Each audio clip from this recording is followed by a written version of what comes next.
ಓಂ ಅಥಾತೋ ಬ್ರಹ್ಮಜಿಜ್ಞಾಸ. ಓಂ. ಬ್ರಹ್ಮಜಿಜ್ಞಾಸೆಗೆ ಅಧಿಕಾರ ಬೇಕು. ಆ ಅಧಿಕಾರ ಎಂಥದ್ದು ಅನ್ನೋದನ್ನ ಭಾಗವತ ತಂತ್ರಕ್ಕೆ ಅನುಸಾರವಾಗಿ ಆಚಾರ್ಯರು ವರ್ಣಿಸಿದ್ದನ್ನು ನಾವು ನೋಡ್ತಾ ಇದ್ದೇವೆ. ಭಕ್ತಿಮಾನ್ ಪರಮೇ ವಿಷ್ಣು ಯಸ್ತು ಅಧ್ಯಯನವಾನ್ ನರಃ. ಅಧ್ಯಯನ ಶಮದಮಾದಿ ಸಂಪತ್ತಿ. ಮತ್ತೆ ಈ ಜಗತ್ತೆಲ್ಲವೂ ಅಸಾರ ಅಂತ ಹೀಗೆ ಯಾರು ತಿಳಿದಿದ್ದಾನೆ, ಭಗವಂತನ ಪಾದವನ್ನೇ ಮುಖ್ಯ ಅಂತ ಯಾರು ಗಮನಿಸಿದ್ದಾನೆ, ಆ ಥರದ ಅನುಸಂಧಾನ ಇಟ್ಕೊಂಡಿದ್ದಾನೆ, ಅವನು ಮಾತ್ರ ಇದಕ್ಕೆ ಅಧಿಕಾರಿ ಅಂತ ಹೀಗೆಲ್ಲ ಬಂದಿದೆ. ಅದಕ್ಕೆ ತತ್ವಪ್ರಕಾಶಿಕಾದಲ್ಲಿರೋದನ್ನ ಈಗ ನಾವು ನೋಡಬೇಕು. ಅಸಾರತ ಅಂತ ಬಂದಿದೆ. ಅಸಾರತ ಅಂದ್ರೆ ಏನು? ಬ್ರಹ್ಮಾದ್ಯಸಾರತಾ ನಾಮ ತೇಷಾಂ ಅಸರ್ವೋತ್ತಮತ್ವಂ ತತ್ ಪದಾದೀನಾಂ ಮೋಕ್ಷ ಅವರತ್ವಂ ಚ ಜ್ಞೇಯಂ ಅಂತ ತತ್ವಪ್ರಕಾಶಿಕ. ಆ ಬ್ರಹ್ಮಸ್ತಂಭ ಪರ್ಯಂತಂ, ಚತುರ್ಮುಖ ಬ್ರಹ್ಮ ಮತ್ತು ಸ್ತಂಭ, ಇದು ಅಲ್ಪಪ್ರಾಣ ಸ್ತಂಭ. ಸ್ತಂಭ ಅಂದರೆ ಪೊದೆ ಅಂತ ಅರ್ಥ. ಪೊದೆ ಮುಖ್ಯವಾಗಿ ಒಂದು ಕಾಂಡ ಇಲ್ಲದೆ ಇರುವಂಥ ಗಿಡಗಳು, ಸಣ್ಣ ಸಣ್ಣ ಪೊದೆಗಳು ಮೊದಲಾದದ್ದು. ಹೀಗೆ ವೃಕ್ಷಗಳು ಅಂದರೆ ಬಹಳ ದೊಡ್ಡದಾದವು, ತುಂಬ ಸಣ್ಣದು ಅಂತ ಹೇಳುವ ಮೂಲಕ ಈ ಸಾಧಕರ ವರ್ಗದಲ್ಲಿ ಚತುರ್ಮುಖ ಬ್ರಹ್ಮ ಬಹಳ ದೊಡ್ಡವನು. ತೃಣಜೀವ, ಸ್ತಂಭ ಅನ್ನೋದ್ರಿಂದ ತೃಣಜೀವವನ್ನು ನಾವು ತಿಳ್ಕೊಳ್ಬೇಕು. ಅವೆಲ್ಲವೂ ಕೂಡ ಅಸಾರ ಅಂತ ಹೀಗೆ ತಿಳ್ಕೊಳ್ಬೇಕು. ಚತುರ್ಮುಖ ಆರಭ್ಯ ತೃಣಜೀವ ಪರ್ಯಂತಂ ಜೀವಜಾತಂ ಅಂತ ಇದು ಭಾಷ್ಯ ದೀಪಿಕಾ ಜಗನ್ನಾಥ ಯತಿಗಳದು. ಅಸಾರಂ ಅಂತಿದೆ. ಅಸಾರಂ ಅಂದ್ರೆ ಅಸರ್ವೋತ್ತಮ ಅದು ಅಂತ ಅದರ ಅರ್ಥ. ಮತ್ತೆ ಆ ವ್ಯಕ್ತಿಗಳು ಅಸರ್ವೋತ್ತಮರು. ಆ ತೃಣಜೀವ ಮತ್ತು ಚತುರ್ಮುಖ ಬ್ರಹ್ಮ ಇವರೆಲ್ಲರೂ ಕೂಡ ಅಸರ್ವೋತ್ತಮರು ಭಗವಂತನ ಎದುರಿಗೆ.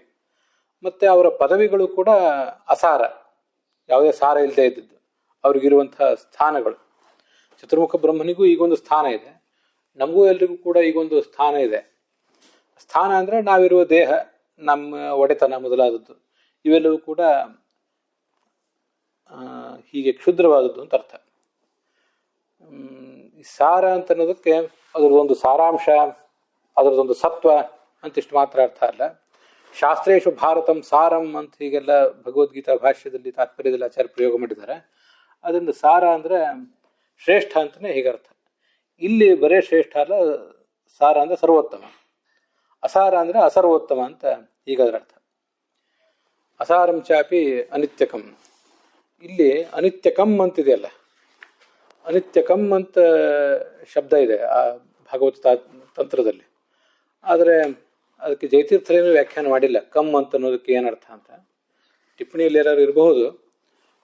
ಈ ಜಗನ್ನಾಥೇತಿಗಳು ಕಮ್ ಅಂದ್ರೆ ಅನಿತ್ಯಂ ಬ್ರಹ್ಮಾದಿ ಜೀವಾನಾಂ ದೇಹನಾಶೇಪಿ ಸ್ವರೂಪನಾಶ ಅಭಾವಾತ್ ಕಪ್ ಪ್ರತ್ಯಯ. ಈ ಬ್ರಹ್ಮಾದಿ ಜೀವರೇನಿದ್ದಾರೆ ಇವರೆಲ್ಲಿಗೂ ಕೂಡ ಚತುರ್ಮುಖ ಬ್ರಹ್ಮನಿಂದ ಹಿಡಿದು ಒಬ್ಬ ಸಾಮಾನ್ಯ ಜೀವನಿಗೂ ಕೂಡ ಸ್ವರೂಪದ ನಾಶ ಇಲ್ಲ, ದೇಹದ ನಾಶ ಮೇಲಿನ ಮೇಲೆ ಆಗ್ತಾ ಇರ್ತದೆ. ಅನಿರುದ್ಧ ದೇಹ, ಭೌತ ದೇಹ ಇವೆಲ್ಲಕ್ಕೂ ನಾಶ ಇದ್ದೇ ಇರ್ತದೆ. ಆದರೆ ಸ್ವರೂಪಕ್ಕೆ ಮಾತ್ರ ನಾಶ ಇಲ್ಲವೇ ಇಲ್ಲ. ಆದ್ದರಿಂದ ನಿತ್ಯ ಕಮ್ ಅಂತ ಹೇಳಿದ್ದಾರೆ. ಕ ಅನ್ನೋದು ಯಾವತ್ತು ಕಡಿಮೆ, ಕ್ಷುದ್ರ ಅನ್ನೋ ಅರ್ಥವನ್ನು ಹೇಳ್ತದೆ, ನಮ್ಗೆ ಗೊತ್ತಿದೆ. ಆದ್ದರಿಂದ ಅನಿತ್ಯಕ ಅಂದ್ರೆ ಸ್ವಲ್ಪ ಅನಿತ್ಯ ಅಂತ ಅರ್ಥ, ಪೂರ್ಣ ಅನಿತ್ಯ ಅಲ್ಲ. ಈ ಘಟಪಟಾದಿಗಳು ಪೂರ್ಣ ಅನಿತ್ಯವೇ, 100% ಅನಿತ್ಯ. ಆದರೆ ಇವರು ಆ ಥರ ಅಲ್ಲ ಅಂತ. ಯಾಕೆಂದ್ರೆ ಗೀತಾ ಭಾಷ್ಯದಲ್ಲಿ ಈ ಅನಿತ್ಯತ್ವಂ ದೇಹ ಹಾನಿ ದುಃಖ ಪ್ರಾಪ್ತಿ ಅಪೂರ್ಣತಾ ನಾಶಶ್ಚತುರ್ವಿಧ ಪ್ರೋಕ್ತ ತದಭಾವೋ ಹರೇಸದ ಅಂತ ಬಂದಿದೆ. ಅನಿತ್ಯತ್ವಂ ಪೂರ್ಣವಾಗಿ ನಷ್ಟವೇ ಆಗಿ ಹೋಗೋದು ಘಟಪಟ ಮೊದಲಾದ ವಸ್ತುಗಳಿಗೆ, ಜಡ ವಸ್ತುಗಳಿಗೆ. ಇದು ಒಂದು ನಾಶ. ದೇಹ ಹಾನಿಯೂ ಒಂದು ನಾಶವೇ. ದೇಹವನ್ನು ಕಳ್ಕೊಂಡು ಮತ್ತೊಂದು ದೇಹವನ್ನು ಪಡೆಯೋದೇನಿದೆ ಅದು ಕೂಡ ಒಂದು ರೀತಿಯಾದ ನಾಶವೇ. ಇದು ಸ್ವಲ್ಪ ಇನ್ಫೀರಿಯರ್ ನಾಶ, ಪೂರ್ಣವಾದ ನಾಶ ಅಲ್ಲ ಇದು. ದುಃಖ ಪ್ರಾಪ್ತಿ ಮತ್ತು ಅಪೂರ್ಣತ ಅಂತ ಆಮೇಲಿದೆ, ಅದು ಕೂಡ ಒಂದು ರೀತಿಯಾದ ನಾಶವೇ ಅಂತ ಹೀಗೆ ಹೇಳಿದ್ದಾರೆ. ಅದರಿಂದ ಅನಿತ್ಯಕಂ ಅಂದ್ರೆ ದೇಹ ನಾಶ ಇದ್ರೂ ಕೂಡ ಸ್ವರೂಪ ನಾಶ ಇಲ್ಲ, ಆದ್ರಿಂದ ಕ ಪ್ರತ್ಯಯ ಅಂತ ಹೀಗೆ ಹೇಳಿ ವರ್ಣನೆ ಮಾಡಿದ್ದಾರೆ. ಆದರೆ ಪರಬ್ರಹ್ಮನಾದ ವಾಸುದೇವ ಮಾತ್ರ ಸರ್ವಸಾರಂ ಎಲ್ಲರಿಗಿಂತಲೂ ಶ್ರೇಷ್ಠನಾದವನು, ಮತ್ತು ಸರ್ವಥಾ ನಿತ್ಯಂಚ ಯಾವಾಗಲೂ ಕೂಡ 100% ನಿತ್ಯ, ತದಭಾವೋ ಹರಿಯಸ್ಸದ ಚತುರ್ವಿಧ ನಾಶರಹಿತನಾದವನು ಭಗವಂತ ಮಾತ್ರ. ಲಕ್ಷ್ಮಿಗೂ ಕೂಡ ಅಪರಿಪೂರ್ಣತಾ ಅನ್ನುವ ಒಂದು ನಾಶ ಇದ್ದೇ ಇದೆ. ಇಲ್ಲಿ ಆ ಬ್ರಹ್ಮಸ್ತಂಭ ಪರ್ಯಂತ ಚತುರ್ಮುಖ ಬ್ರಹ್ಮನಿಂದ ಹಿಡಿದು ತೃಣಜೀವನ ಬಗ್ಗೆ ಅಂತ ಇಲ್ಲಿ ಹೇಳಿದ್ದಾರೆ. ನಾವು ಅನುಸಂಧಾನ ಮಾಡುವವರು ಲಕ್ಷ್ಮೀದೇವಿಯ ಸ್ವರೂಪವೂ ಕೂಡ, ಲಕ್ಷ್ಮೀದೇವಿಗಿರುವ ಸ್ಥಾನಮಾನವೂ ಕೂಡ ಈ ರೀತಿಯಾಗಿ ಅಸಾರವೇ. ಅವಳೇನು ಈ ಸಾಧಕರ ಕೋಟಿಯಲ್ಲಿ, ಅದು ಜೀವರ ಕೋಟಿಯಲ್ಲಿ ಇಲ್ಲ. ಆದರೂ ನಾವು ಧ್ಯಾನ ಅನುಸಂಧಾನ ಮಾಡುವವರು ಅದನ್ನು ಕೂಡ ಇಲ್ಲಿ ತಿಳ್ಕೊಳ್ಬೇಕು ಅಂತ ನಾವು ಸೇರಿಸ್ಕೋಬೋದು. ಹೀಗೆ ವಿಜ್ಞಾಯ ಅಂದರೆ ಜ್ಞಾನವಾನ್, ಸಾರಾಸಾರ ನಿತ್ಯಾನಿತ್ಯ ವಸ್ತು ವಿವೇಕ ಇದ್ದವನು ಅಂತ ಅರ್ಥ. ವಿಜ್ಞಾಯ ಅಂದರೆ ವಿಶೇಷವಾಗಿ ತಿಳಿಯೋದು. ಹೇಗೆ ವಿಶೇಷವಾಗಿ ತಿಳಿಯೋದು ಅಂದರೆ ಹೀಗೆ ಯಾವುದು ಸಾರ ಯಾವುದು ಅಸಾರ ಅಂತ ಅನ್ನೋದನ್ನು ತಿಳ್ಕೊಳ್ಳೋದು ಅಂತ ಅದರ ತಾತ್ಪರ್ಯ ಆಗ್ತದೆ. ಮುಂದೆ ತತ್ವಪ್ರಕಾಶಿಕದಲ್ಲಿ ಹೀಗೊಂದು ಮಾತಿದೆ, ಬ್ರಹ್ಮವಿದ್ಯಾಯಾಮ್ ಅಂತ ಅಧಿಕಾರ ಅಂತ ಹೇಳಲಿಲ್ಲಲ್ಲ, ಅಧಿಕಾರ ಸಂಪತ್ತಿ ಬಳಿಕ ಅಂತ ಹೇಳಿದ್ದಾರೆ. ಮತ್ತು ಅಲ್ಲಿಯೂ ಕೂಡ ಈ ಭಾಗವತ ತಂತ್ರದಲ್ಲಿ ಅಧಿಕಾರವನ್ನು ಹೇಳಿದ್ದಾರೆ. ಯಾವುದರಲ್ಲಿ ಅಧಿಕಾರ ಅಂತಂದೇನು ಅವ್ರು ಹೇಳಲಿಲ್ವಲ್ಲ. ನನೂ ಹತ್ರ ಬ್ರಹ್ಮವಿದ್ಯಾಯಾಮಿತ್ಯನುಕ್ತೇ ಕುತೋಯಂ ಅಧಿಕಾರ, ಈ ಅಧಿಕಾರ ತ್ರೈವಿಧ್ಯ ಅಂತ ಅನ್ನೋದು ಯಾವುದಕ್ಕೆ ಸಂಬಂಧಪಟ್ಟಂತ? ಆ ಬ್ರಹ್ಮವಿದ್ಯಾದಲ್ಲಿ ಅಧಿಕಾರ ತ್ರೈವಿಧ್ಯ ಅಂತ ನಾವು ಯಾವ ಪ್ರಮಾಣದಿಂದ ತಿಳ್ಕೊಳ್ಬೇಕು? ಬ್ರಹ್ಮವಿದ್ಯಾಯಾಮ್ ಅಧಿಕಾರ ತ್ರೈವಿಧ್ಯಂ ಚ ಬ್ರಹ್ಮವಿದ್ಯಾಯಾಮ್ ಕುತಃ, ಯಾವ ಪ್ರಮಾಣದಿಂದ ತಿಳ್ಕೊಳ್ಬೇಕು ಅಂತ ಹೀಗೆ ಜಿಜ್ಞಾಸೆ ಬಂದರೆ ಅದಕ್ಕೆ ಬೇರೆ ಪ್ರಮಾಣಗಳನ್ನು ಆಚಾರ್ಯರು ಉದ್ಧರಿಸ್ತಾರೆ. ಅಧ್ಯಯನ ಮಾತ್ರವತಃ ಇತ್ಯಾದಿ ಬ್ರಹ್ಮಸೂತ್ರಗಳನ್ನೇ ಮುಂದೆ ಆಚಾರ್ಯರು ಉದ್ಧರಿಸಿದ್ದಾರೆ. ಅಧ್ಯಯನ ಮಾತ್ರವತಃ ಮತ್ತು ನ ವಿಶೇಷಾತ್ ಇವೆರಡು ಕೂಡ ಮುಂದೆ ಬ್ರಹ್ಮಸೂತ್ರದಲ್ಲೇ 3ನೇ ಅಧ್ಯಾಯದಲ್ಲಿ 4ನೇ ಪಾದದಲ್ಲಿ 12 ಮತ್ತು 13ನೇ ಸೂತ್ರಗಳು.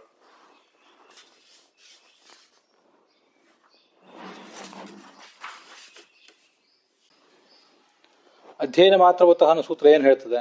ಯಥಾಶಕ್ತಿ ಸಕಲ ಶಾಖಾಧ್ಯಯನ ಮಾಡಿದವನಿಗೆ ಬ್ರಹ್ಮವಿದ್ಯಾದಲ್ಲಿ ಅಧಿಕಾರ ಅಂತ ಆ 12ನೇ ಸೂತ್ರ, 3ನೇ ಅಧ್ಯಾಯದ 4ನೇ ಪಾದದ 12ನೇ ಸೂತ್ರ ಅಂತ ಈಗ ಅದ್ರ ಬಗ್ಗೆ ಬಂದಿದೆ. ಅದಾದ್ಮೇಲೆ ನ ವಿಶೇಷಾತ್ ಅಂತ ಅದರ ಮುಂದಿನ ಸೂತ್ರ ಇದೆ. ಆ ಅಧಿಕಾರವೂ ಕೂಡ ಸಕಲ ಶಾಸ್ತ್ರಗಳಲ್ಲಿ ಅಧ್ಯಯನ ಮಾಡಿರ್ಬೇಕೆ ಅಂತ ಅಧಿಕಾರ ಇತ್ಯಾದಿ ಏನಿದೆ, ಆ ಅಧಿಕಾರವೂ ಕೂಡ ಎಲ್ರಿಗೂ ಸಮಾನ ಅಲ್ಲ, ಅದರಲ್ಲೊಂದು ತಾರತಮ್ಯ ಇದೆ ಅಂತ ಹೀಗೆ ಸ್ವಯಂ ವ್ಯಾಸರೇ ಆ ಸೂತ್ರಗಳಲ್ಲಿ ಹೇಳಿದ್ದಾರೆ. ಅಧ್ಯಯನ ಮಾತ್ರವತಃ ನ ವಿಶೇಷಾತ್ ಅಂತ. ಅಲ್ಲಿ ಆ ಸೂತ್ರ ಭಾಷ್ಯದಲ್ಲೇ ಕೆಲವು ಶ್ಲೋಕಗಳನ್ನು ಕೂಡ ಹೇಳಿದ್ದಾರೆ ಆಚಾರ್ಯರು. ಅದನ್ನ ಈಗಾಗಲೇ ಭಾವದೀಪದಲ್ಲಿ ಬಂದಿರುವಂತೆ ನೋಡಿದ್ದೇವೆ. ಅವೈಷ್ಣವಸ್ಯ ವೇದೇಪಿ ಶತಿಕಾರೋ ನ ವಿದ್ಯತೆ ಗುರುಭಕ್ತಿ ವಿಧೀನಸ್ಯ ಶಮಾಧಿರಹಿತಸ್ಯ ಚ ಅಂತ. ಇದು ಭಾವದೀಪದಲ್ಲಿ ನಾವು ಈಗಾಗಲೇ ಹಿಂದೆ ನೋಡಿದ್ದೇವೆ. ಸ್ವರೂಪಂ ಇತ್ಯಾದಿಗಳನ್ನು ಹೇಳಿದ ಬಳಿಕ 152ನೇ ಪುಟದಲ್ಲಿ ಅದ್ರ ಬಗ್ಗೆ ಬಂದಿದೆ. ವಿಷ್ಣು ಭಕ್ತಿ ರಹಿತನಾದವನು, ಶಮಾಧಿರಹಿತನಾದವನು, ಮತ್ತೆ ಗುರುಭಕ್ತಿ ಇಲ್ಲದೆ ಇದ್ದವನು, ಇವ್ರು ಯಾರಿಗೂ ಕೂಡ ಇಂಥವೆಲ್ಲ ದುರ್ಗುಣಗಳಿದ್ರೆ ಅವನಿಗೆ ಅಧಿಕಾರ ಇಲ್ಲ ಅಂತ ಅಲ್ಲಿ ವರ್ಣನೆ ಬಂದಿದೆ. ಇದು ಆದ್ರಿಂದ ಅಧಿಕಾರ ಅಂದ್ರೆ ಯಾವುದ್ರ ಬಗ್ಗೆ ಅಧಿಕಾರ ಅಂತ ಅನ್ನೋದನ್ನ ನಾವು ಆ ಸೂತ್ರಗಳ ಮೂಲಕ ತಿಳ್ಕೋಬಹುದು. ಅದಲ್ಲದೇನೆ ಭಾಗವತ ತಂತ್ರನೇ ಗಮನಿಸಿದ್ರು ಕೂಡ ಭಾಗವತ ತಂತ್ರದಂಥ ಒಂದು ಶ್ರೇಷ್ಠವಾದ ಗ್ರಂಥ ಅದು ಬೇರೆ ಯಾವುದೋ ಲೌಕಿಕ ಕಾರ್ಯಗಳಿಗೆ ಅಧಿಕಾರವನ್ನು ಹೇಳ್ತದೆ ಅಂತ ನಾವು ಆಲೋಚನೆ ಮಾಡೋದು ಸಾಧ್ಯ ಇಲ್ಲ. ಆ ಬ್ರಹ್ಮಸ್ತಂಭ ಪರ್ಯಂತಂ ಅಸಾರಂ ಚಾಪ್ಯ ನಿತ್ಯಕಂ. ಈ ಪ್ರತಿಯೊಂದು ಯಾವುದೂ ಕೂಡ ಪರಮಾತ್ಮನ ಬಿಟ್ಟು ಪ್ರತಿಯೊಂದು ಜಡವೂ ಚೇತನವೂ ಎಲ್ಲವೂ ಕೂಡ ಅಸಾರ, ಸರ್ವೋತ್ತಮ ಅಲ್ಲ, ಅನಿತ್ಯವೂ ಆಗಿದೆ ಅಂತ ತಿಳಿದು ಜಾತ ವೈರಾಗ್ಯ ಬಂದಿರಬೇಕು. ಭಗವಂತನ ಪಾದವನ್ನೇ ದೃಢವಾಗಿ ನಂಬಿರಬೇಕು. ಸನ್ಯಸ್ಥ ಅಖಿಲ ಕರ್ಮವಾನ್, ಭಗವಂತನಲ್ಲಿ ಎಲ್ಲ ಕರ್ಮಗಳನ್ನು ಅರ್ಪಣೆ ಮಾಡಿರಬೇಕು ಅಂತೆಲ್ಲ ಬಂದಿದೆಯಲ್ಲ, ಅಂಥವನೇ ಉತ್ತಮ ಅಧಿಕಾರಿ ಅಂತ. ಅದನ್ನೆಲ್ಲ ಗಮನಿಸಿದ್ರೆ ಅದು ಬ್ರಹ್ಮವಿದ್ಯಾದಲ್ಲೇ ಅಧಿಕಾರ, ಬೇರೆ ಯಾವುದರಲ್ಲೂ ಆ ಅಧಿಕಾರವನ್ನ ಹೇಳೋ ತಾತ್ಪರ್ಯ ಅದಕ್ಕಿಲ್ಲ ಅಂತ ಗೊತ್ತಾಗ್ತದೆ. ಆದರೂ ಕೂಡ ಸ್ಪಷ್ಟತೆಗಾಗಿ ಬೇಕು ಅಂತಿದ್ರೆ ಅದನ್ನು ಕೂಡ ತಿಳ್ಕೊಳ್ಬಹುದು ಅಂತ ಅದರ ತಾತ್ಪರ್ಯ. ಅಧ್ಯಯನೇತಿ. ಉಪರಿ ತೃತೀಯ ವಕ್ಷತೆ ಅಂತ ಟೀಕಾ. ಉಪರಿ ಅಂದರೆ ಮುಂದೆ, 3ನೇ ಅಧ್ಯಾಯದಲ್ಲಿ 4ನೇ ಪಾದದಲ್ಲಿ ಆ ವಿಷಯ ಬರ್ತದೆ ಅಂತ ಅರ್ಥ. ಮತ್ತೆ ಅದ್ರ ಮುಂದೆ ಮತ್ತು ಕೆಲವು ಮಾತುಗಳಿವೆ. ತತ್ವ ಪ್ರಕಾರ ಮೂಲ ಆಚಾರ್ಯರೇ ಕೆಲವು ಮಾತುಗಳನ್ನು ಹೇಳಿದ್ದಾರೆ. ಅಧ್ಯಯನ ಮಾತ್ರವತಃ ನ ವಿಶೇಷಾತೀತಿ ಚ ಉಪರಿ. ಉಪರಿ ಅಂತ ಆಚಾರ್ಯರ ಮಾತಿದೆ. ಆ ಉಪರಿ ಅಂದರೆ ತೃತೀಯ ಅಂತ ಜಯತೀರ್ಥರ ಅರ್ಥ. ಮುಂದೆ ಶಾಂತೋ ದಾಂತಃ ಉಪರತಃ ತಿತಿಕ್ಷು ಸಮಾಹಿತಃ ಭೂತ್ವ ಆತ್ಮನ್ಯೇವ ಆತ್ಮಾನಂ ಪಶ್ಯೇತ್ ಅಂತ ಬೃಹದಾರಣ್ಯಕ ಉಪನಿಷತ್ತಿದೆ. ಅದರಲ್ಲೂ ಕೂಡ ಶಾಂತಃ ಭಗವಂತನಲ್ಲಿ ಮನಸ್ಸಿರಬೇಕು, ದಾಂತಃ ಇಂದ್ರಿಯ ನಿಗ್ರಹ ಇರಬೇಕು ಅಂತ ಹೀಗೆ ಅದಕ್ಕೆ ಪ್ರತಿಯೊಂದಕ್ಕೂ ಅರ್ಥ ಹೇಳ್ತಾ ಬಂದಿದ್ದಾರೆ. ಜಯತೀರ್ಥರು ಹೇಳ್ತಾರೆ, ಶಾಂತಃ ಅಂದರೆ ಭಗವನ್ನಿಷ್ಠ ಬುದ್ಧಿ, ದಾಂತಃ ಅಂದರೆ ಇಂದ್ರಿಯ ನಿಗೃಹೀತೇಂದ್ರಿಯ, ಉಪರತಃ ಅಂದರೆ ವಿಷಯ ಅಲಂ ಬುದ್ಧಿಮಾನ್, ವಿಷಯಗಳ ಬಗ್ಗೆ ಅಲಂ ನನಗಿದು ಸಾಕು ಅನ್ನುವಂಥ ಭಾವನೆ ಇರಬೇಕು. ತಿತಿಕ್ಷು ಅಂದರೆ ದ್ವಂದ್ವ ಸಹಿಷ್ಣು, ಜೀವನದಲ್ಲಿ ಬಂದಂಥ ಎಲ್ಲ ಥರದ ಏರುಪೇರುಗಳನ್ನು ಕೂಡ ಸಹಿಸಿಕೊಳ್ಳುವ ಶಕ್ತಿ ಅದಕ್ಕಿರಬೇಕು. ಸುಖ ದುಃಖ ಶೀತ ಉಷ್ಣ ಇತ್ಯಾದಿ ಎಲ್ಲ ಥರದ ದ್ವಂದ್ವಗಳನ್ನು ಕೂಡ ಸಹಿಸಿಕೊಳ್ಳುವಂಥ ಶಕ್ತಿ ಇರಬೇಕು. ದೈಹಿಕ ಮಾನಸಿಕ ದ್ವಂದ್ವಗಳನ್ನು ಅಂತ ಅರ್ಥ. ಸಮಾಹಿತ ಅಂದರೆ ಯಥಾವಸ್ತು ಜ್ಞಾನಾದಿಮಾನ್, ವಸ್ತು ಹೇಗಿದೆಯೋ ಅದನ್ನು ಹಾಗೇ ತಿಳಿಸುವಂಥ ಜ್ಞಾನಾದಿಮಾನ್ ಅಂತಿದೆ. ಜ್ಞಾನ ಉಳ್ಳವನು ಅಂತ. ಜ್ಞಾನ ಉಳ್ಳವನು ಅಂತ ಅನ್ನೋದಕ್ಕಿಂತ ಜ್ಞಾನವನ್ನು ಪಡ್ಕೊಳ್ಳುವಂಥ ಶಕ್ತಿ ಅವನಿಗಿರಬೇಕು ಅಂತ ಅದರ ತಾತ್ಪರ್ಯ. ಸರಿಯಾಗಿ ಹೇಳಿದರೂ ಕೂಡ ಅದನ್ನು ತಪ್ಪಾಗಿ ಗ್ರಹಿಸುವಂಥ ಶಕ್ತಿ ಇಂಥದ್ದಿರಬಾರ್ದು, ಸರಿಯಾಗಿಯೇ ಗ್ರಹಿಸಬೇಕು ಅವನು ಅಂತ ಅದರ ತಾತ್ಪರ್ಯ. ಗ್ರಹಿಸುವ ಶಕ್ತಿ ಇರಬೇಕು ಅಂತ. ಯಥಾವಸ್ತು ಜ್ಞಾನಾದಿಮಾನ್. ಇದಕ್ಕೆಲ್ಲದಕ್ಕೂ ಈ ಕಡೆ ತತ್ವ ಪ್ರದೀಪದಲ್ಲಿ ಸ್ವಲ್ಪ ಅರ್ಥಗಳನ್ನ ಬೇರೆ ಬೇರೆ ಹೇಳ್ತಾರೆ. ನಾವೀಗಾಗಲೇ ಅದನ್ನು ನೋಡಿದ್ದೀವಿ. ಉಪರತಿ ಅಂದರೆ ವಿಷ್ಣಾವೇವ ಮನೋಗತಿ ಅಂತ. ಸಮಾಧಾನ ಅಂದರೆ, ಸಮಾಹಿತ ಅಂದರೆ ಅದು ವ್ಯಕ್ತಿಗೆ ವಿಶೇಷಣ. ಸಮಾಧಾನಂ ಅಂತ ಅವನ ಗುಣ. ಅದು ಹೇಗೆ ಅಂದರೆ ಹರವು ಚಿತ್ತಸ್ಯ ಅವಸ್ಥಿತಿ ಅಂತ ತತ್ವ ಪ್ರದೀಪದಲ್ಲಿ ಹೇಳಿದ್ದಾರೆ. ಅದು ನಾವೀಗಾಗಲೇ ನೋಡಿದ್ದೇವೆ. ಜಯತೀರ್ಥರು ಹೇಳಿದಂತೆ ಈಗ ನೋಡ್ತಾ ಇದ್ದೇವೆ. ಶಾಂತಾದಿರ್ಭೂತ್ವ, ಶಾಂತ ದಾಂತ ಇತ್ಯಾದಿಗಳೆಲ್ಲದೂ ಈಗೆಲ್ಲ ಗುಣಗಳನ್ನು ಸಂಪಾದನೆ ಮಾಡಿ ಆ ಗುಣ ವಿಶಿಷ್ಟನಾಗಿ ಪರಮಾತ್ಮಾನಂ ಸ್ವಸ್ಥಿತಂ ವಿದ್ಯಾತ್ ಇತಿ ತೇಷಾಂ ತಾದರ್ಥ್ಯಮುಕ್ತಂ ಭವತಿ ಉಪನೀತಃ ಅಧೀಯೇತ ಇತ್ಯಾದಿವತ್. ಈ ಮಾತುಗಳನ್ನು ನಾವು ಗಮನಿಸಿದರೆ ಉಪನೀತಃ ಅಧೀಯೇತ ಅಂತ ಹೇಳಿರ್ತಾರೆ. ಉಪನೀತಃ ಅಧೀಯೇತ ಅಂದ್ರೆ ಏನರ್ಥ? ಉಪನೀತನಾದವನು ಅಧ್ಯಯನ ಮಾಡಬೇಕು, ಉಪನಯನ ಮಾಡಿಕೊಂಡವನು ಅಧ್ಯಯನ ಮಾಡಬೇಕು. ಹಾಗಾದರೆ ಅಧ್ಯಯನ ಮಾಡಲಿಕ್ಕೆ ಆ ಉಪನಯನ ಅಂತ ಅನ್ನೋದೊಂದು ಬೇಸಿಕ್ ಅಧಿಕಾರ ಅಂತ ಹೇಗೆ ಗೊತ್ತಾಗ್ತದೋ ಹಾಗೆ ಇಲ್ಲೂ ಕೂಡ ಶಾಂತಃ ದಾಂತಃ ಅಂತ ಹೀಗೆಲ್ಲ ವರ್ಣನೆ ಮಾಡಿದಾರಲ್ಲ. ಆತ್ಮನೀಯವ ಆತ್ಮಾನಂ ಪಶ್ಯೇತ್, ತನ್ನಲ್ಲೇ ಭಗವಂತನನ್ನು ಕಾಣಬೇಕು ಅಂತ ಅದು ಬೃಹದಾರಣ್ಯಕ ಉಪನಿಷತ್ತು. ಆತ್ಮನೀಯವ ಆತ್ಮಾನಂ ಪಶ್ಯೇತ್, ಸ್ವಸ್ಥಿತಂ ಪರಮಾತ್ಮಾನಂ ಸ್ವಸ್ಥಿತಂ ವಿದ್ಯಾತ್, ತನ್ನಲ್ಲಿ ಪರಮಾತ್ಮ ಯಾವತ್ತೂ ಸನ್ನಿಹಿತನಾಗಿದ್ದಾನೆ. ಮತ್ತೆ ಪರಮಾತ್ಮ ಸ್ವೇ ಮಹಿಮ್ನಿ ಪ್ರತಿಷ್ಠಿತನಾಗಿದ್ದಾನೆ. ಪರಮಾತ್ಮ ನಮ್ಮಲ್ಲಿದ್ದಾನೆ ಅಂತ ಅನ್ನೋದು ಒಂದು ಸಂಗತಿ. ಪರಮಾತ್ಮನ ಸನ್ನಿಧಾನ ಪಾತ್ರರು ನಾವು ಅಂತ. ಪರಮಾತ್ಮ ತನ್ನ ಮಹಿಮೆಯಲ್ಲಿ ತಾನು ಪ್ರತಿಷ್ಠಿತನಾಗಿದ್ದಾನೆ, ಸ್ವೇ ಮಹಿಮ್ನಿ ಪ್ರತಿಷ್ಠಿತ ಅಂತ ಛಾಂದೋಗ್ಯ ಹೇಳುವಂತೆ ಅಂತ. ಹಾಗೂ ಕೂಡ ಅದಕ್ಕೆ ಅರ್ಥ ಮಾಡಬಹುದು.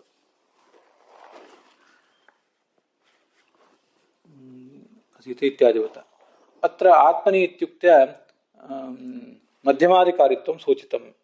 ಇಲ್ಲಿ ಕೆಲವು ಮಾತುಗಳೇನಿದೆ ಆ ಬೃಹದಾರಣ್ಯಕ ಉಪನಿಷತ್ತಿನ ಕೆಲವು ಮಾತುಗಳು ಅವೆಲ್ಲ ಈ ಮಧ್ಯಮಾಧಿಕಾರಿಗಳಿಗೆ ಸಂಬಂಧಪಟ್ಟದ್ದು. ಅತ್ರ ಆತ್ಮನಿ ಇತ್ಯುಕ್ತ ಮಧ್ಯಮಾಧಿಕಾರಿತ್ವ ಸೂಚಿತಂ. ಋಷಯ ಅಂತಃಪ್ರಕಾಶಾ ಇತ್ಯುಕ್ತೆ. ಋಷಯ ಅಂತಃಪ್ರಕಾಶಾ ದಿವಾ ಬಹಿಃಪ್ರಕಾಶಾ ಅಂತ ಹೀಗೆಲ್ಲ ಮುಂದೆ ಬ್ರಹ್ಮಸೂತ್ರ ಭಾಷ್ಯದಲ್ಲಿ ಬರೋದಿದೆ. ಹೀಗೆ ಋಷಿಗಳು ಒಳಗೆ ಭಗವಂತನನ್ನು ಕಾಣುತ್ತಾರೆ ಅಂತ ಮುಂದೆ ಒಂದು ಕಡೆ ಬರೋದಿದೆ. ಆದ್ದರಿಂದ ಇಲ್ಲಿ ಹೇಳ್ತಿರೋ ಮಾತೇನಿದೆ, ಇದು ಒಂದು ಮಧ್ಯಮಾಧಿಕಾರಿಗಳಿಗೆ, ಉತ್ತಮಾಧಿಕಾರಿಗಳಾದ ದೇವತೆಗಳಿಗೂ ಅದಲ್ಲ, ಅಧಮಾಧಿಕಾರಿಗಳಾದಂತಹ ಮನುಷ್ಯರಿಗೂ ಅದಲ್ಲ, ಮಧ್ಯಮಾಧಿಕಾರಿಗಳಾದಂಥ ಋಷಿಗಳಿಗೆ ಅದು ಅಂತ ಹೀಗೆ ಗೊತ್ತಾಗ್ತದೆ ಅದನ್ನು ನೋಡಿದರೆ. ಜಗನ್ನಾಥ ಯತಿಗಳ ಸೂತ್ರ ಭಾಷ್ಯ ದೀಪಿಕಾದಲ್ಲಿ ಸನ್ಯಸ್ತಾಖಿಲ ಕರ್ಮವಾನ್ ಅಂತ ಭಾಗವತ ತಂತ್ರದ ಮಾತೇನಿದೆ, ಅದಕ್ಕೆ ಸನ್ಯಸ್ತಂ ಅಂದರೆ ಭಗವತಿ ಸಮರ್ಪಿತಂ ಭಗವಂತನಲ್ಲೇ ಸಮರ್ಪಿಸಲ್ಪಟ್ಟಂಥ ಎಲ್ಲ ಕರ್ಮವುಳ್ಳವನು ಅಂತ ಹೀಗದಕ್ಕೆ ಅರ್ಥ. ಸನ್ಯಾಸ ಅಂದರೆ ಭಗವಾನ್ ಸರ್ವಾಣಿ ಕರ್ಮಾಣಿ ಕರೋತಿ, ಎಲ್ಲ ಕರ್ಮಗಳನ್ನು ಭಗವಂತನೇ ಮಾಡ್ತಾ ಇದ್ದಾನೆ. ಇತಿ ಸರ್ವಕರ್ಮಾಣಿ ಭಗವತ್ ಪೂಜಾ ರೂಪಾಣಿ, ಎಲ್ಲ ಕರ್ಮಗಳು ಭಗವಂತನ ಪೂಜಾ ರೂಪವಾಗಿದೆ ಅಂತ ತಿಳಿದು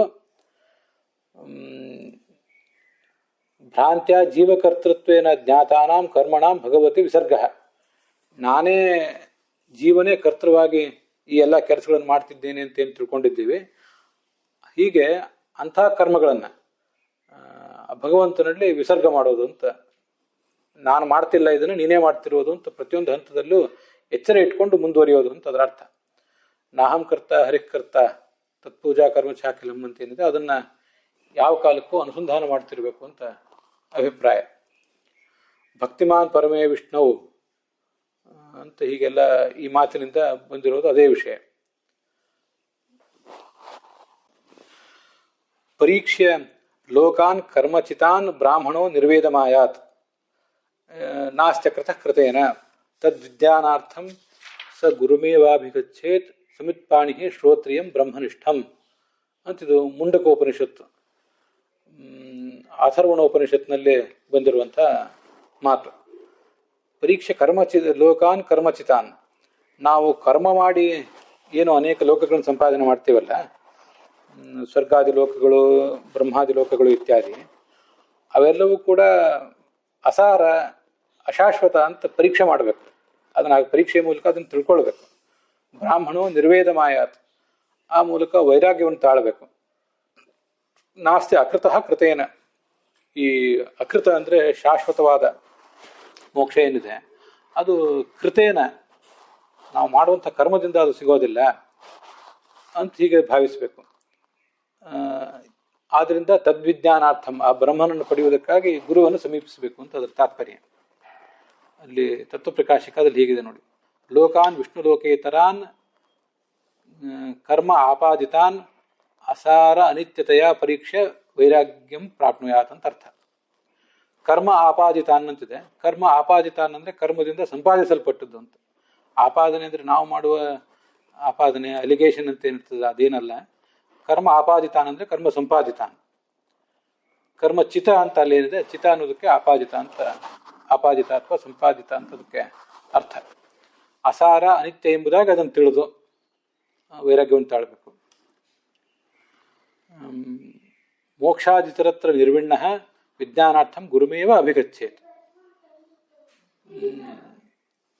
ಮೋಕ್ಷವೊಂದನ್ನು ಹೊರತುಪಡಿಸಿ, ಮೋಕ್ಷದಾಯಕನಾದ ವಿಷ್ಣುವೊಂದನ್ನು ಹೊರತುಪಡಿಸಿ ಉಳಿದಿದ್ದೆಲ್ಲದರ ಬಗ್ಗೆನೂ ಕೂಡ ಅವನು ನಿರ್ವಿಣ್ಣನಾಗಬೇಕು, ವೈರಾಗ್ಯವನ್ನು ತಾಳಬೇಕು.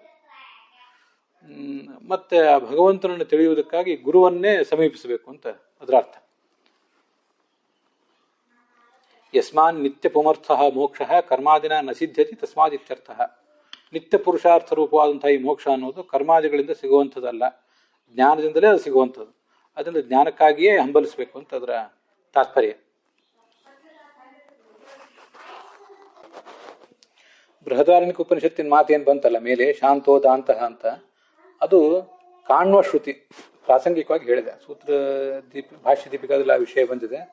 ಕಣ್ಣವರು ಕಂಡುಕೊಂಡಂಥ ವಿಷಯ ಅದು ಕಾಣುವ ಶ್ರುತಿ ಅಂತಲೂ ಕೂಡ ಅದನ್ನು ಹೇಳ್ತಾರೆ. ಮಧ್ಯಮ ಋಷಿಗಂಧರ್ವಾಹ ಭಾಗವತ್ ತತ್ವಪ್ರದೀಪದಲ್ಲಿ ಏನು ಇರುವಂತಹ ವ್ಯತ್ಯಾಸನೂ ಕೂಡ ಭಾಷ್ಯ ದೀಪಿಕಾಚಾರ್ಯರು ತತ್ವ ಪ್ರಕಾಶಿಕಕ್ಕೂ ತತ್ವಪ್ರದೀಪಕ್ಕೂ ಇರುವಂತಹ ವ್ಯತ್ಯಾಸವನ್ನು ತಿಳಿಸ್ತಾರೆ. ಉಪರತಃ, ನಾವು ಬೃಹದಾರಣ್ಯಕ ಉಪನಿಷತ್ ಭಾಷ್ಯದಲ್ಲಿ ಬಂದಿರುವ ಒಂದು ವಿಚಾರವನ್ನು ಕೂಡ ತಿಳ್ಕೊಳ್ಬೇಕು. ಉಪರತಃ ಅಂದರೆ ಉಪ ಸಮೀಪೆ ಸ್ವಹೃದಯಸ್ಥೆ ವಿಷ್ಣುವು ಸಂತೋಷವಾನಿತ್ಯರ್ಥ. ಇದು ಭಾಷ್ಯ ದೀಪಿಕಾಚಾರ್ಯ ಬರೆಯುವ ಅರ್ಥ. ತನ್ನ ಹೃದಯದಲ್ಲೇ, ಉಪ ಅಂದರೆ ತನ್ನ ಹೃದಯದಲ್ಲೇ ಇರುವ ಭಗವಂತನನ್ನು ಕಾಣಬೇಕು.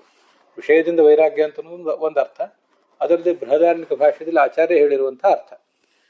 ತಿತಿಕ್ಷು ಅಂದರೆ ಶೀತ ಉಷ್ಣಾದಿ ದ್ವಂದ್ವ ಸಹಿಷ್ಣು. ಸಮಾಹಿತ ಅಂದರೆ ಇಲ್ಲಿ ಒಂದು ಭಾಷ್ಯ ದೀಪಿಕಾದಲ್ಲಿ ಅರ್ಥ ಬರೀತಾರೆ. ಸಮೇ ಅಂದರೆ ಲಕ್ಷ್ಮೀದೇವಿಯಿಂದ ಕೂಡಿದ, ಮಾ ಅಂದರೆ ಲಕ್ಷ್ಮೀದೇವಿ, ಅವಳಿಂದ ಕೂಡಿದಂಥ ಭಗವಂತ. ಸೇಂದಿರೆ ಹರವು ಚಿತ್ತವೃತ್ತಿಮಾನ್, ಲಕ್ಷ್ಮೀರಮಣನಾದ ಭಗವಂತನಲ್ಲಿ ಚಿತ್ತದ ವೃತ್ತಿಯನ್ನು ನೆಲೆಗೊಳಿಸಬೇಕು ಅಂತ ಅದರ ಅರ್ಥ. ಯಥಾವಸ್ತು ತಥಾ ಜ್ಞಾನಂ ತತ್ಸಾಮ್ಯಾತ್ ಸಮಮೀರಿತಂ ಅಂತ ಇದು ಕೂಡ ಒಂದು ಪ್ರಾಯ ಸರ್ವಮೂಲದ ಮಾತು. ಅದನ್ನ ಭಾಷ್ಯ ದೀಪಿಕಾದಲ್ಲಿ ಉದ್ಧರಿಸ್ತಾ ಇದ್ದಾರೆ. ಯಥಾವಸ್ತು ತಥಾ ಜ್ಞಾನಂ, ವಸ್ತು ಹೇಗಿದೆಯೋ ಅದನ್ನ ಹಾಗೆ ತಿಳ್ಕೊಳ್ಳೋದು, ಅದನ್ನು ಸಮ ಅಂತ ಕರೀತಾರೆ ಆ ಜ್ಞಾನಕ್ಕೆ. ಅದರಿಂದ ಸಮ ಅಂದರೆ ಯಥಾರ್ಥ ಜ್ಞಾನ, ಅಂಥ ಜ್ಞಾನ ಉಳ್ಳವನು ಅಂತ ಹೀಗೆ ಇನ್ನೊಂದು ಅರ್ಥ. ಹರೇಹೇ ಸಂಸಾರ ಮೋಚಕತ್ವ. ಮುಂದೆ ಪರೀಕ್ಷೆ ಲೋಕಾನ್ ಕರ್ಮಚಿತಾನ್ ಬ್ರಾಹ್ಮಣೋ ನಿರ್ವೇದ ಮಾಯಾತ್ ಅಂತಿದೆಯಲ್ಲ, ಅಲ್ಲಿ ಬ್ರಾಹ್ಮಣ ಅಂದರೆ ಬ್ರಹ್ಮಜ್ಞಾನ ಯೋಗ್ಯನಾದ ಪುರುಷ, ಲೋಕಾನ್ ವಿಷ್ಣು ಲೋಕೇತರವಾದ ಕರ್ಮಗಳನ್ನು ಅದು ಕಾಮ್ಯ ಕರ್ಮ ಸಂಪಾದಿತ ಆದದ್ದು ಇದೆಲ್ಲವೂ ಕೂಡ, ಅದರಿಂದ ಅದು ಅಸಾರ ಅಂತ ಹೀಗೆ ಪರೀಕ್ಷೆ ತಿಳ್ಕೊಳ್ಬೇಕು. ವಿವಿಚ್ಯ ಅಂತ ಹೀಗಾದ್ರ ಅರ್ಥ. ಅಕೃತಃ ನಿತ್ಯ ಪುಮರ್ಥ ರೂಪವಾದ ಮೋಕ್ಷ ಕರ್ಮದಿಂದ ಸಿಗುವಂಥದ್ದಲ್ಲ, ಹೀಗದರ ಅರ್ಥ. ಸಮಿತ್ಪಾಣಿ ವಿಷ್ಣು ವಿಜ್ಞಾನಾರ್ಥಂ. ಸಮಿತ್ಪಾಣಿ ಅಂದರೆ ಸಮಿದ್ಯುಕ್ತ ಪಾಣಿ ಯಶಸಃ. ಗುರು ಕುಲಕ್ಕೆ ಹೋಗುವಾಗ ಕೈಯಲ್ಲಿ ಸಮಿತ್ ಇತ್ಯಾದಿಗಳನ್ನ ಇಟ್ಕೊಂಡು ನಾನು ತಮ್ಮ ಸೇವೆಗೆ ಸನ್ನದ್ಧ ಅನ್ನೋದಕ್ಕೆ ಸಂಕೇತ. ಗುರು ಗೃಹದಲ್ಲಿ ಆ ಗುರುವಿಗೆ ಬೇಕಾದ ಎಲ್ಲ ಕೆಲಸಗಳನ್ನು ಮಾಡ್ಲಿಕ್ಕೆ ನಾನು ಸನ್ನದ್ಧನಾಗಿದ್ದೇನೆ ಅನ್ನೋದು ಒಂದು ಸಂಕೇತ. ಅದು ಅಲ್ಲಿ ಸಮಿತ್ಪಾಣಿ ಅಂತ ಅನ್ನೋದಕ್ಕೆ ಇನ್ನೊಂದು ಅರ್ಥ ಹೇಳಿದ್ದಾರೆ ಭಾಷ್ಯ ದೀಪಿಕಾಚಾರ್ಯರು. ಯದ್ವಾ ಸಂಪ್ರಾಪ್ತೌ ಸಂಪುಟೀಕೃತೌ ಅರಿಕ್ತೌ ವಾ ಪಾಣಿ ಯಶಸಃ. ಸಂಪುಟೀಕೃತವು ಸಮಿತ್ಪಾಣಿ ಅಂದರೆ ಸಂ ಇತ್ ಪಾಣಿ ಅಂತ ಹೀಗೆ ಅರ್ಥ. ಸಂಪುಟೀಕೃತವಾದ ಕೈಗಳು, ಕೈ ಮುಗಿದಿರಬೇಕು. ಅಥವಾ ಅರಿಕ್ತವ್ವಾ ಪಾಣಿ, ಎರಡರ್ಥ. ಒಂದು ಕೈ ಮುಗಿದಿರೋದು, ಅಥವಾ ಅರಿಕ್ತವು ನೀವು ಕೈಯಲ್ಲಿ ಸಮಿತನ್ನೇ ಹಿಡಿದಿರ್ಬೇಕು ಅಂತಲ್ಲ, ಏನಾದರೂ ಒಂದಿಷ್ಟು ಧನ ಇತ್ಯಾದಿಗಳನ್ನ ತೊಗೊಂಡು ಹೋಗಬೇಕು. ಸಮಿತನ್ನೇ ತೊಗೊಂಡು ಹೋಗ್ಬೇಕು, ಅಶ್ವತ್ಥದ ಸಮಿತೆ ಇತ್ಯಾದಿ ಅಂತ ಏನು ಅರ್ಥ ಅಲ್ಲ. ಧನ ಇತ್ಯಾದಿಗಳನ್ನು ಗುರುದಕ್ಷಿಣಾ ರೂಪದಲ್ಲಿ ತೊಗೊಂಡು ಹೋಗಬೇಕು. ಈ ರಾಜನನ್ನ, ಗುರುವನ್ನ, ಜ್ಯೋತಿಷಿಯನ್ನ ರಿಕ್ತಹಸ್ತನಾಗಿ ಭೇಟಿ ಮಾಡಬಾರದು ಅಂತ ಬೇರೆ ಕಡೆ ಹೇಳಿದ್ದಾರೆ. ಅದರಿಂದ ಅರಿಕ್ತವ್ವ ಪಾಣಿ ಅಂತ ಒಂದು ಅರ್ಥ ಹೇಳಿದ್ದಾರೆ, ಅದು ಕೂಡ ಚೆನ್ನಾಗಿದೆ. ಎಂದೋದ್ಧೀತಾರಂ ಶ್ರೋತ್ರಿಯಂ ಬ್ರಹ್ಮನಿಷ್ಠಂ ಅಂತ ಬಂದಿದೆ. ಶ್ರೋತ್ರಿಯ ಅಂದ್ರೆ ಛಂದೋಧ್ಯೇತಾರಂ, ಶ್ರೋತ್ರಿಯನ್ ಛಂದೋಧೀತೆ ಅಂತ. ಶ್ರೋತ್ರಿಯ ಅನ್ನೋ ಶಬ್ದಕ್ಕೇನೆ ವೇದಾಧ್ಯಯನ ಮಾಡಿದ ಗುರು ಅಂತ ಅರ್ಥ. ಬ್ರಹ್ಮನಿಷ್ಠನಾದ ಗುರುವನ್ನು ಅಭಿಗಚ್ಚೇತ್, ಉಪಸೀದೇತ್.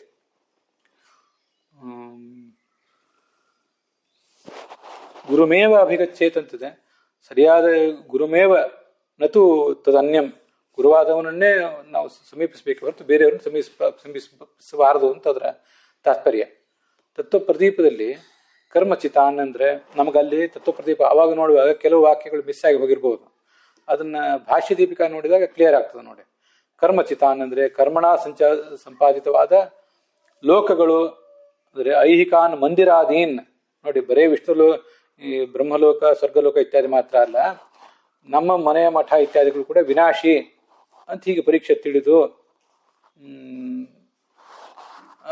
ಹೀಗೆ ಅದನ್ನು ಕೂಡ ನಾವು ಬಿಡಬೇಕು ಅಂತ ಅದರ ತಾತ್ಪರ್ಯ.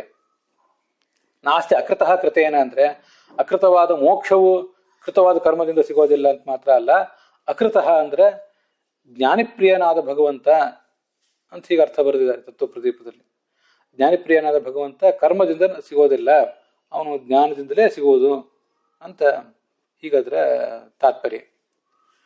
ಅತ್ರಾಪಿ ವಿಜ್ಞಾನ ಪದೇನ ಇದು ಮತ್ತೆ ತದ್ವಿಜ್ಞಾನಾರ್ಥಂ ಸ ಗುರುಮೇವ ಅಭಿಗಚ್ಚೇತ್ ಅಂತ ಹೇಳಿದ್ರಿಂದ ಆ ವಿಜ್ಞಾನ, ವಿಶೇಷ ಜ್ಞಾನವನ್ನು ಪಡೆಯುವ ಅಧಿಕಾರ ಇರೋದು ಅದು ಬ್ರಹ್ಮಜ್ಞಾನಿಗೆ ಮಾತ್ರ ಅಂತ ಜಗನ್ನಾಥೀತಿಗಳು ಅದನ್ನು ಹೇಳ್ತಾರೆ. ಉಳಿದವರು ಯಾರು ತ್ರಿವಿಕ್ರಮ ಪಂಡಿತರು ಮೊದಲಾದವರು ಹೇಳಿಲ್ಲ. ಇಲ್ಲಿ ಅಂತೂ ಮಧ್ಯಮಾಧಿಕಾರಿಗಳು, ಉತ್ತಮಾಧಿಕಾರಿಗಳ ಬಗ್ಗೆ ಹೇಳಿದ್ದಾರೆ ಅಂತ ನಾವು ತಿಳಿಬಹುದು. ಕೇವಲ ವಿಜ್ಞಾನಿ, ಉತ್ತಮಾಧಿಕಾರಿಗಳು, ಮಧ್ಯಮಾಧಿಕಾರಿಗಳ ಪರವಾಗಿ ಮಾತ್ರ ಇದನ್ನು ವ್ಯಾಖ್ಯಾನಿಸುವುದಲ್ಲ. ಅದು ಆ ಉಪನಿಷತ್ತಿನ ಮಾತುಗಳಿಗೆ ಎರಡನೇ ಅರ್ಥ ಇರಬಹುದು, ಅಂದರೆ ಮೂರ್ಮೂರು ಅರ್ಥ ಇದ್ದೇ ಇರ್ತದಲ್ಲ. ಒಂದು ಸಾಮಾನ್ಯವಾಗಿ ಎಲ್ಲ ಜನರಿಗೂ ಸಂಬಂಧಪಟ್ಟ ಅರ್ಥನೂ ಇದ್ದೇ ಇರ್ತದೆ. ವಿಜ್ಞಾನ ಅಂದ್ರೆ ಅದು ದೇವತೆಗಳ ಜ್ಞಾನ ಅಂತ ಗೀತಾ ಭಾಷ್ಯದಲ್ಲಿ ಬಂದಿರೋದು ಹೌದು. ದೇವಾದೀನಾಂತು ತಜ್ಞಾನಂ ವಿಜ್ಞಾನ ಮಿತಿ ಕೀರ್ತಿತಂ ಅಂತ. ಆದರೆ ಈ ವಿಜ್ಞಾನ ಅಂತ ಶಬ್ದ ಬಳಕೆ ಮಾಡಿರುವುದರಿಂದ ಶ್ರೇಷ್ಠ ಜ್ಞಾನಿಗಳನ್ನ, ಅಪರೋಕ್ಷ ಜ್ಞಾನಿ, ಈ ಉತ್ತಮಾಧಿಕಾರಿಗಳನ್ನು ಸೂಚನೆ ಮಾಡಿದ್ದಾರೆ. ಮತ್ತೆ ಆತ್ಮನ್ಯವ ಆತ್ಮಾನಂ ಪಶ್ಯೇತ್ ಅಂತ ಹೇಳಿದ್ರಿಂದ ಅಲ್ಲಿ ಮಧ್ಯಮಾಧಿಕಾರಿಗಳನ್ನು ಸೂಚನೆ ಮಾಡಿದ್ದಾರೆ ಅಂತ ವ್ಯಾಖ್ಯಾನ ಮಾಡುವುದೆಲ್ಲ ಶ್ರೇಷ್ಠ ವ್ಯಾಖ್ಯಾನನೇ. ಉಪನಿಷತ್ತುಗಳಿಗೆ, ವೇದಗಳಿಗೆ ಎಲ್ಲದಕ್ಕೂ ಕೂಡ ಮೂರ್ಮೂರು ಅರ್ಥ ಇರೋದ್ರಿಂದ ಅಂತ ಮೂರ್ಮೂರು ಅರ್ಥಗಳೆಲ್ಲ ಅವು ಸೇರ್ತವೆ. ಆದ್ರೆ ಬೇಸಿಕ್ ಒಂದು ಅರ್ಥನೂ ಇರ್ತದೆ.